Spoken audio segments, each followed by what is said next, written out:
বিশ্বনবী মক্কায় বসে বসে তাহাজ্জুদের সালাত পড়ে আল্লাহর কাছে দোয়া করলেন, আল্লাহুম্মা আইজ্জাল ইসলাম বিআহাব্বির রাজুলাইনি ইলাইক।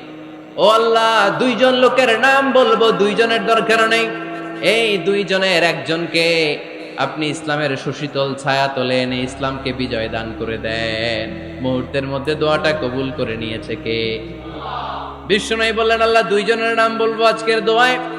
আবি জাহাল ইবনে হিশাম, হয়তো হিশামের বেটা আবু জাহেলকে আপনি ইসলামের ভিতরে নিয়ে আসেন, কিংবা ওমর ইবনুল খাত্তাব, খাত্তাবের বেটা ওমরকে আপনি ইসলামের ছায়া তোলে নিয়ে আসেন। ওমরে ফারুকের জন্য দোয়াটা কবুল করে নিয়েছে কে? মক্কার যে অবস্থা, আল্লাহর হাবিব সাল্লাল্লাহু আলাইহি ওয়াসাল্লাম বুঝলেন মক্কার এই দুইজনের একজন যদি আমার সাথে না থাকে তাহলে মক্কায় দাওয়াতি কাজ চালিয়ে যাওয়া যাবে।